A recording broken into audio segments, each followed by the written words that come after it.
Unmistakable evidence has established the fact that a series of offensive missile sites is now in preparation on that imprisoned island. When we think of the 1962 Cuban Missile Crisis, we think of warheads, mushroom clouds, and the famous red phone. However, that's not the whole story. While the red phone provided a line of communication between Moscow and Washington, D.C., it was actually journalists who became the real communication tools by serving as integral back-channel messengers. Their importance is underscored in the stories of Georgy Bolshakov and Lisa Howard, whose successes at being effective communication channels established how countries approach each other, and the story of Carlos Franke, whose failures ultimately led to the exclusion of Cuba from the world stage. Journalists from all three sides of the conflict, the United States, Soviet Union, and Cuba, utilized their connections to establish communication between countries, helping governments understand each other's motives and ultimately determining the course of history.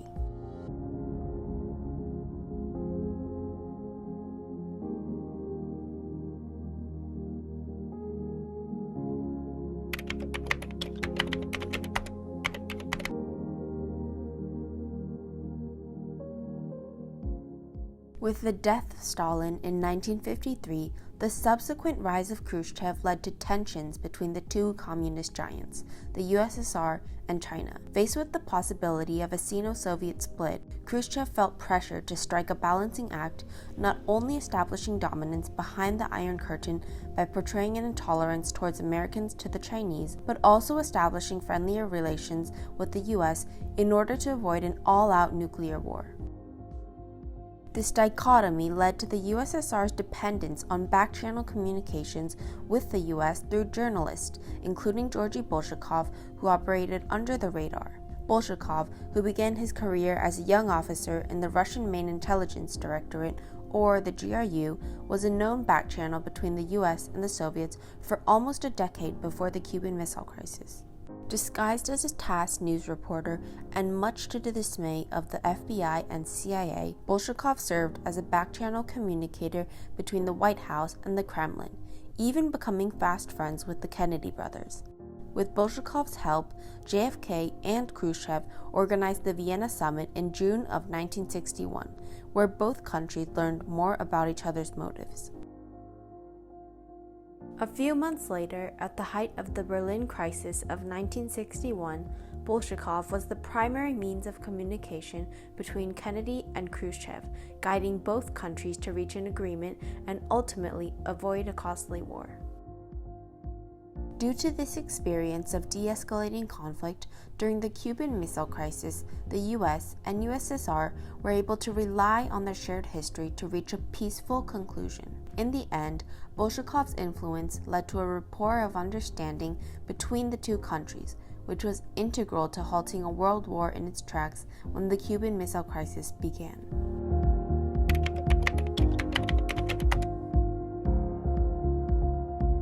Simultaneously with Fidel Castro's rise to power in 1959, a new Cuban administration emerged. Castro's Cuba quickly strengthened its ties with the Soviet Union, whose help gave Cuba a unique opportunity to debut on the world stage. However, the USSR feared nuclear retaliation from the US and put up a front of cooperation while leaving the smaller Caribbean country out of back-channel communications.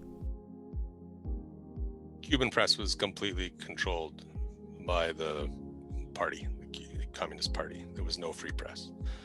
There weren't any Cuban journalists that Castro listened to particularly. He was the kind of guy who made up his own mind based on advice he got from people he trusted, or even just trusting himself. Due to his highly censored media, Castro could only rely on his friends to bring him desperately needed information.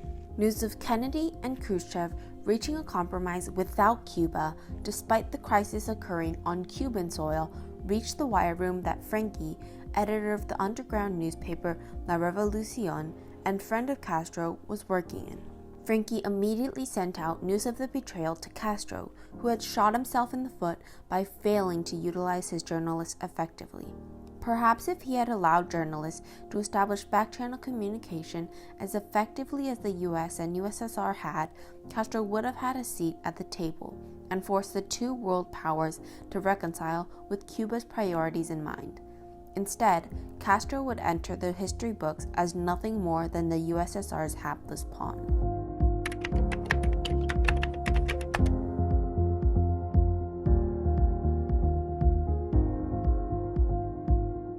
With high anti-American sentiment in Cuba, a Cuban-American alliance seemed unlikely in the 1960s.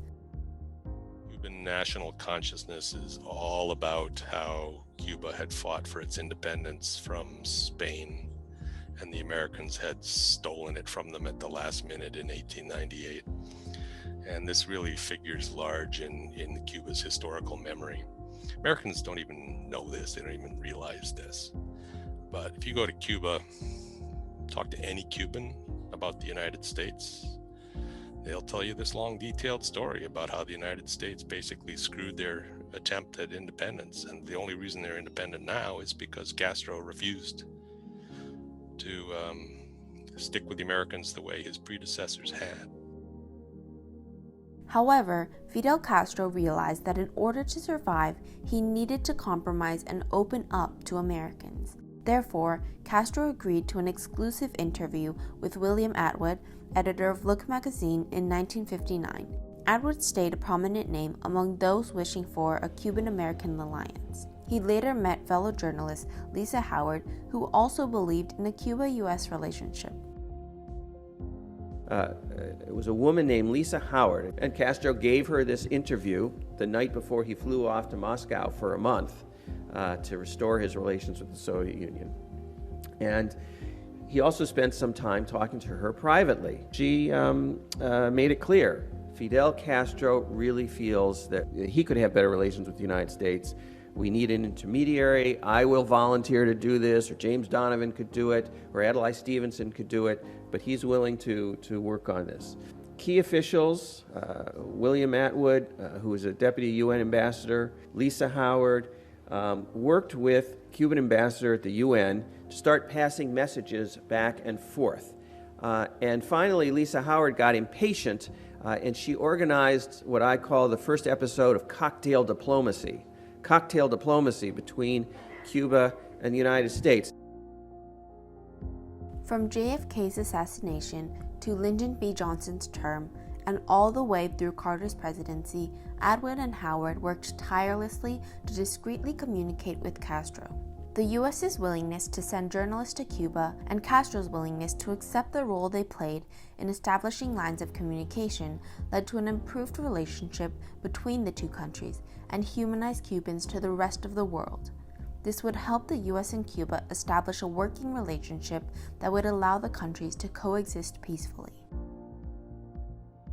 Do you desire such a rapprochement? I think it is possible if the United States government wish, and in that case, we would be agreed to speak and to find the basis. Countries always have to play a balancing act between acting strong and minimizing external threats. Looking friendly puts them at risk of looking soft, but belligerence is guaranteed to generate backlash. By using journalists, countries were able to understand each other's motives and reconcile while never making their efforts public. Although their names are missing from history books today, the impact of journalists in changing the course of the Cuban Missile Crisis and therefore world history cannot be ignored. It means you've got to understand the other side. You've got to have open channels of communication, and you've got to try to reconstruct how your adversaries see the world. And if you don't do that well, you're going to find yourself stumbling into crises you don't need.